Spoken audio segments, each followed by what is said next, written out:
Unmasking ഇസ്ലാം എന്ന് പറഞ്ഞൊരു ഗ്രൂപ്പുണ്ട്. X മുസ്ലിങ്ങളാണ് അതിന്റെ പുറകിലുള്ളവര്. അതിന്റെ അഡ്മിൻ പാനലിലുള്ള പല ആളുകളും എന്റെ ഫേസ്ബുക്ക് സുഹൃത്തുക്കളുമാണ്. എനിക്ക് നേരിട്ട് ഞാൻ കണ്ടിട്ടൊന്നുമില്ല, ഫേസ്ബുക്കിലുള്ള പരിചയമാണ്. ക്രിസ്ത്യാനികൾക്ക് മുന്നറിയിപ്പായി അതിനകത്തും പോസ്റ്റുകളൊക്കെ വന്നിരുന്നു. ഒരെണ്ണം ഞാൻ നിങ്ങളെ വായിച്ച് കേൾപ്പിക്കാം. ഇതൊരു മുന്നറിയിപ്പാണ്. കേൾക്കാൻ ചെവിയുള്ളവൻ കേൾക്കട്ടെ. ഇക്കാലത്ത് ഇസ്ലാം കൂടുതലായി വിമർശിക്കപ്പെടാനുള്ള കാരണം ആ മതത്തിന്റെ ഫാസിസ്റ്റ് നിയമങ്ങളും അത് പൊളിറ്റിക്കലായി പ്രയോഗവൽക്കരിക്കാനുള്ള അതിലെ തീവ്ര വിശ്വാസികളുടെ പ്രവർത്തനങ്ങളുമായിരുന്നു. അതിന്റെ ഭാഗമായി ആ മതത്തിലെ തീവ്രവാദികൾ മറ്റു മതങ്ങളെ ഇകഴ്ത്തി പ്രചരിപ്പിക്കുകയും ഇസ്ലാം മാത്രമേ ശരിയായത് എന്ന് സ്ഥാപിച്ചെടുക്കാനായുള്ള വിവിധ കലാരൂപങ്ങൾ ആടിത്തിമിർത്തു. അങ്ങനെ സംഭവിച്ചാലുണ്ടാകുന്ന അപകടത്തെ മുൻകൂട്ടി കണ്ട യുക്തിവാദികളും ഇസ്ലാമിൽ നിന്ന് തന്നെയുള്ള മതവിമർശനം നടത്തുന്നവരും ആദ്യമൊക്കെ ഇസ്ലാം മതവിമർശനം നടത്തിയത്. ക്രമേണ ഇക്കാലഘട്ടത്തിൽ എത്തിയപ്പോഴേക്കും പ്രസ്തുത വിമർശനങ്ങൾ അമുസ്ലിം വിശ്വാസികൾ, അതിൽ തന്നെ ക്രൈസ്തവ മിഷണറിമാർ വളരെ നന്നായി ചെയ്തു തുടങ്ങി. അങ്ങനെ നാനാവശത്തു നിന്നുമുള്ള വിമർശനങ്ങളാൽ ഉത്തരമില്ലാതെ വശം കെട്ട ഇസ്ലാം പ്രതിരോധത്തിലാകുകയും ഇനി എന്ത് എന്നറിയാതെ ഉഴലുകയുമാണ് ഇപ്പോൾ. ഇസ്ലാമിനെ പ്രഥമ പരിഗണന നൽകി സ്വതന്ത്ര ചിന്തകർ വിമർശിക്കുമ്പോൾ അതിനർത്ഥം മറ്റു മതങ്ങളിൽ വിമർശിക്കാൻ ഒന്നുമില്ല, എല്ലാം പെർഫെക്റ്റ് ആണ് എന്നല്ല. ചില ക്രിസ്ത്യൻ തീവ്രവാദികൾക്ക് അങ്ങനെ ഒരു ചിന്ത വന്നു തുടങ്ങിയിട്ടുണ്ടോ എന്നൊരു സംശയമുണ്ട്. അവരോടായി ആണ് ഈ പോസ്റ്റ്. അതിപ്പോ വന്ന പുന്നയ്ക്കനായാലും ഇനി വരാൻ പോകുന്ന ഏത് പുണ്ണാക്കനായാലും ഇപ്പോൾ നിങ്ങൾ ഒരു ഗ്യാപ്പ് കണ്ട് അത് നല്ലൊരു അവസരമാണ് എന്ന് വിചാരിച്ച് ആ ഗ്യാപ്പിലേക്ക് നിങ്ങളുടെ മതത്തിനെ തിരികെ കളയാം എന്ന് വ്യാമോഹിക്കേണ്ട. നിങ്ങളുടെ കിതാബും ഓക്കെ എന്നല്ല, പെർഫെക്റ്റ് ഓക്കെയാണ് യുക്തിവാദികൾക്ക്. നിങ്ങൾ കാണുന്ന ആ ഗ്യാപ്പ് നിങ്ങൾക്ക് പറ്റിയതല്ല, അത് ഇനിയും വലുതാകും. അവിടേക്ക് കയറിക്കളയാം എന്നാണ് ഭാവമെങ്കിൽ ഒന്നേ പറയാനുള്ളൂ, കവ കീറും. ഫേസ്ബുക്ക് എന്റെ പ്രൊഫൈലിനെ ഒരു മാസത്തേക്ക് കമന്റ് ഇടുന്നതിൽ നിന്നും തടഞ്ഞിരിക്കുന്നതുകൊണ്ട് എനിക്ക് ആ പോസ്റ്റിൽ അവിടെ മറുപടി കൊടുക്കാൻ പറ്റിയില്ല. അതുകൊണ്ട് അതിനുള്ള മറുപടിയും കൂടി ചേർത്ത് ഞാൻ ഇവിടെ പറയാം.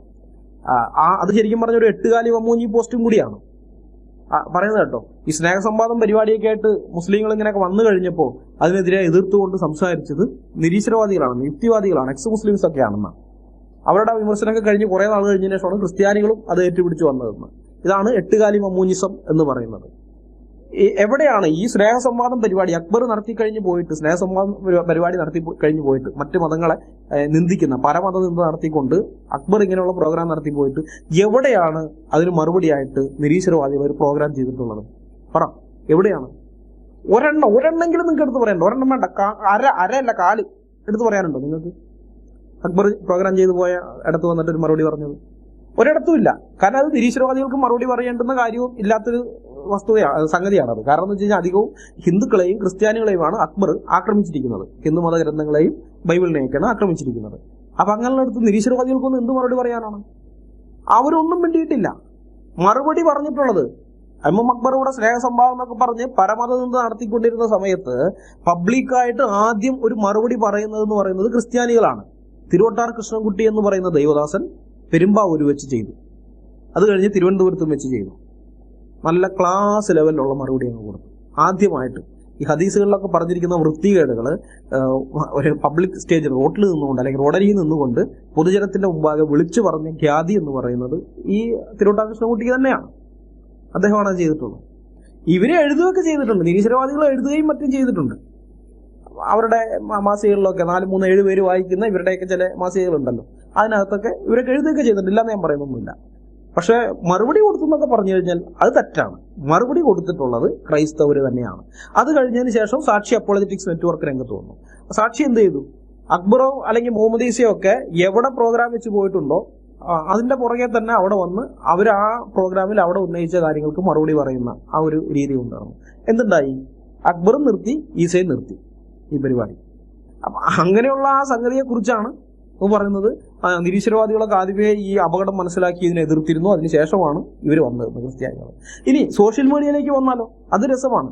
ഞാൻ സോഷ്യൽ മീഡിയയിലേക്ക് 10-12 കൊല്ലം മുമ്പ് ഞാൻ സോഷ്യൽ മീഡിയയിലേക്ക് വരുന്ന സമയത്ത് ഫേസ്ബുക്കിലൊക്കെ ഞാൻ നോക്കുമ്പോൾ കാണുന്നത് ഇസ്ലാമിനെ പ്രമാണബദ്ധമായിട്ട് എതിർക്കുന്നത്, പ്രമാണം വെച്ചുകൊണ്ട് ഇവരുടെ ഖുർആനും ഹദീസുകളും ഒക്കെ വെച്ചുകൊണ്ട് എതിർക്കുന്നത് ആകെ 2 പേരാണ് ഇതിനെതിരായിട്ട് സംസാരിക്കുന്നത്.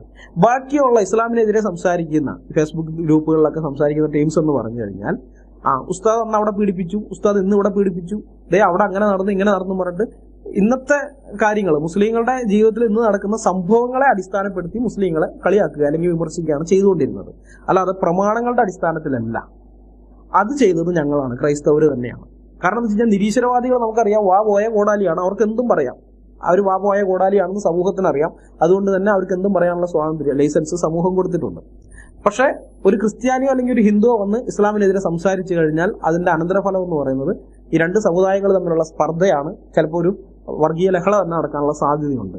അത് കൃത്യമായിട്ട് അറിയാവുന്നതുകൊണ്ട് ഞങ്ങൾ കൃത്യമായ പ്രമാണങ്ങൾ വെച്ചിട്ടാണ്, ഖുർആനും ഹദീസുകളും തഫ്സീറുകളും എല്ലാം വെച്ചിട്ടാണ് ക്രൈസ്തവർ ആദ്യം മുതലേ സംസാരിക്കാൻ തുടങ്ങുന്നത്. അവരുടെ നിരീശ്വരവാദികളുടെ ഭാഗത്ത് രണ്ടുപേര് എക്സ് മുസ്ലിംസ് ആണ്. ഇവർ മാത്രമേ ഉള്ളൂ ഈ പ്രമാണം വെച്ച് എതിർത്തുകൊണ്ടിരുന്നത്, വേറെ ആരുമില്ല. എന്നാൽ ഞങ്ങൾ സംസാരിക്കാൻ തുടങ്ങുമ്പോൾ ക്രൈസ്തവർ കൃത്യമായിട്ട് പ്രമാണങ്ങളുടെ അടിസ്ഥാനത്തിൽ തന്നെയാണ് സംസാരിച്ചത്. തെളിവില്ലാതെ ഒരക്ഷരം പോലും മിണ്ടിയിട്ടില്ല. അതുകൊണ്ടാണ് ഇവർക്ക് ഞങ്ങൾക്കെതിരെ ഒന്നും ചെയ്യാൻ പറ്റാതെ, ഒന്നും മിണ്ടാൻ പറ്റാതെ ഇരിക്കുന്നത്.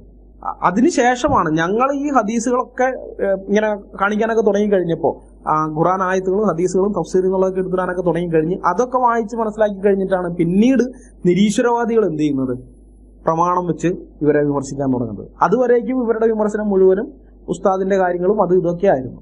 പക്ഷെ ഞങ്ങൾ ഇതെല്ലാം കാണിക്കാൻ തുടങ്ങി കഴിഞ്ഞതിന് ശേഷമാണ് ഇവർ അത് എടുക്കുന്നത്. ഇവരുടെ പല നേതാക്കന്മാരും ഡിബേറ്റ് നടത്തിയിരിക്കുന്നത് പോലും നോക്കിക്കഴിഞ്ഞാൽ ഞങ്ങളുടെ ഈ ട്രൂത്ത് ഫൈറ്റേഴ്സ് ഗ്രൂപ്പിനകത്ത് ഞങ്ങളിട്ട പല പോസ്റ്റുകളെയും, അതുപോലെ സത്യമാർഗം എന്ന് പറയുന്ന ഞങ്ങളുടെ വെബ്സൈറ്റിനകത്തും, പിന്നെ സാക്ഷിയുടെ ഇതിൽ ഞങ്ങൾ നടത്തിയിരിക്കുന്ന പല വീഡിയോകളിലും ഞങ്ങൾ പറഞ്ഞിരിക്കുന്ന കാര്യങ്ങൾ, അതൊക്കെ എടുത്തിട്ടാണ് ഇവർ ഡിബേറ്റ് നടത്തിയിരിക്കുന്നത്. പല കാര്യങ്ങൾക്കും ഞങ്ങളുടെ പഠനങ്ങളാണ് ഇവർ ആശ്രയിച്ചിരിക്കുന്നത്. എന്നിട്ടാണ് പറയുന്നത് ആ നിരീശ്വരവാദികളും എക്സ് മുസ്ലിംസും ആദ്യം വന്നു, അതിനുശേഷം ഇപ്പൊ ക്രിസ്ത്യാനികൾ അത് ഏറ്റെടുക്കാൻ തുടങ്ങിയിട്ടുണ്ടെന്ന്. അപ്പൊ അതുകൊണ്ട് ആ എട്ടുകാലി മമ്മൂഞ്ഞിസം ഉണ്ടല്ലോ, അത് കോമഡിയാണ്. ഞങ്ങൾക്ക് അത് കോമഡി ആയിട്ടേ തോന്നുള്ളൂ. അത് ഞങ്ങൾ അവഗണിച്ച് വിടുകയാണ്. അതുകൊണ്ട് പക്ഷെ ഞങ്ങൾക്ക് മുന്നറിയിപ്പ് തന്നല്ലോ, കവ കീറുമെന്നൊക്കെ പറഞ്ഞുകൊണ്ട്. ആ മുന്നറിയിപ്പൊക്കെ എട്ടായി മടക്കി സ്വന്തം പോക്കറ്റിൽ അങ്ങ് തിരികെ വെച്ചാൽ മതി കേട്ടാ. അത് ഞങ്ങളുടെ മുമ്പാകെ എടുക്കാൻ നിൽക്കണ്ട. ഇസ്ലാമിനെ വിമർശിക്കുന്ന കാര്യത്തിൽ ഞങ്ങൾ ക്രിസ്ത്യാനികൾക്ക് ഒരു സഹായവും നിരീശ്വരവാദികളിൽ നിന്ന് വേണ്ട. അത് എക്സ് മുസ്ലിമായ നിരീശ്വരവാദി ആയാലും അല്ലാത്ത നിരീശ്വരവാദി ആയാലും ഒരു സഹായവും നിങ്ങളിൽ നിന്ന് ഞങ്ങൾക്ക് വേണ്ട. പക്ഷെ നിങ്ങൾക്ക് ഞങ്ങളുടെ സഹായം ആവശ്യമുണ്ട്. ഇസ്ലാമിനെതിരെ, ഖുർആനെതിരെ, ഹദീസുകൾക്കെതിരെ, ശരീഅത്ത് നിയമത്തിനെതിരെ ക്രിസ്ത്യാനികൾ നൂറ്റാണ്ടുകൾക്ക് മുമ്പേ ഉന്നയിച്ച വിമർശനങ്ങളാണ്, ക്രിസ്ത്യാനികൾ നടത്തിയ സ്റ്റഡികളാണ് ഇന്ന് നിങ്ങൾ ഇസ്ലാമിനെ വിമർശിക്കാൻ വേണ്ടി ഉപയോഗിക്കുന്നത്. മനസ്സിലായോ? അല്ലാതെ അതൊന്നും നിരീശ്വരവാദികൾ ഇസ്ലാമിക ഗ്രന്ഥങ്ങൾ വായിച്ച് കണ്ടുപിടിച്ചതൊന്നുമല്ല. ക്രിസ്ത്യാനികൾക്ക് ആകെ ഒരു ബൈബിൾ ഉള്ളതുപോലെയല്ല മുസ്ലിങ്ങളുടെ സ്ഥിതി. 1,400 പുസ്തകങ്ങളുണ്ട്. ഖുർആൻ, ഹദീസുകൾ, മഗാസി ലിഖിതങ്ങൾ, സീറകൾ, തഫ്സീറുകൾ, കർമ്മശാസ്ത്ര ഗ്രന്ഥങ്ങൾ തുടങ്ങി കുറെ എണ്ണം ഉണ്ട്. നൂറ്റാണ്ടുകൾക്ക് മുമ്പേ ക്രിസ്ത്യൻ അപ്പോളജിസ്റ്റുകൾ ഇതെല്ലാം കുത്തിയിരുന്ന് പഠിക്കുകയും വിശകലനം ചെയ്യുകയും വിമർശന വിധേയമാക്കുകയും ചെയ്തതാണ് ഇന്ന് നിരീശ്വരവാദികളും എക്സ് മുസ്ലിങ്ങളും ഇസ്ലാമിനെതിരെ ഉപയോഗിക്കുന്നത്. അല്ലാതെ ഈ നിരീശ്വരവാദികളുടെ ഇന്റലക്ച്വൽ പ്രോപ്പർട്ടി അല്ല അവർ ഉപയോഗിക്കുന്നത്.